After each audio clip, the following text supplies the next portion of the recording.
Here's a shot from a few months back, just before winter came, and I was in there. This is Niagara on the Lake, Old Fort George. We went on the ghost tour.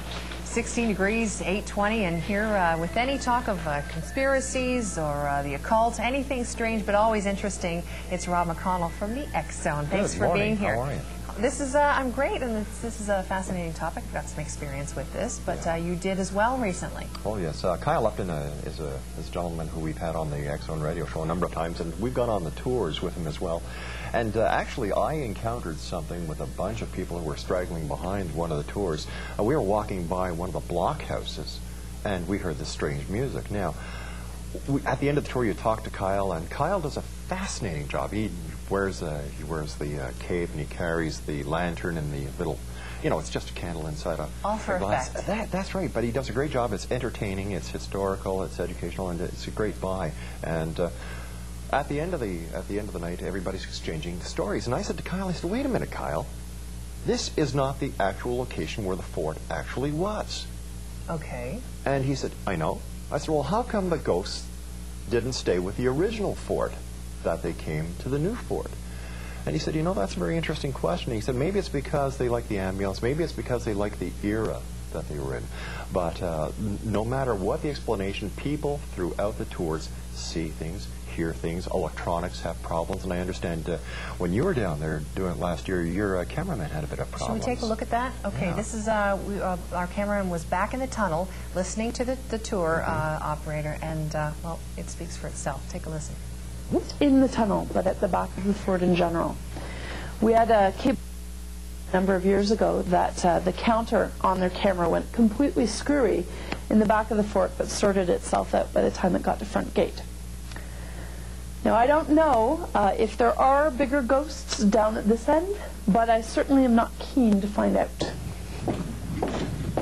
We had our audio drop out on us a few times when she was just telling us about how people in this room sometimes experience problems with their electronics. Very freaky. Kyle tells people that about 60% of the time people experience something, whether you believe it or not.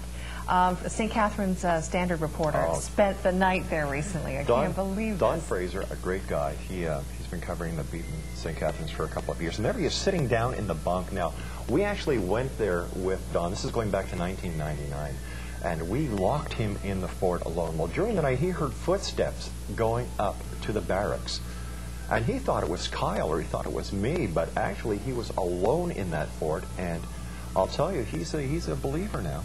Really? He is. And mind you, the fort is just part of the city of Niagara on Lake, Canada's most haunted city. It is. It's a beautiful little city. It's a great place to go and visit. And, you know, Ghost Tours Niagara is just one of the many attractions where that adds credibility and adds a bit of historic ambiance. It sure is fascinating, whether you believe or not, and it's also a good history lesson.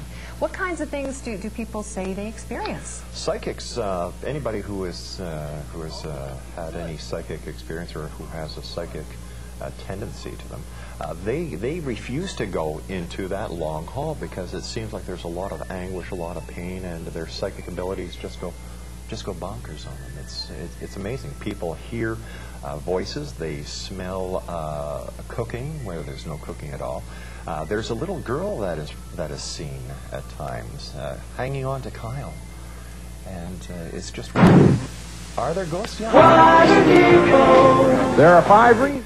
Are they the Water Depot in Waterdale? Time-space continuum. Are they trapped in an electromagnetic loop?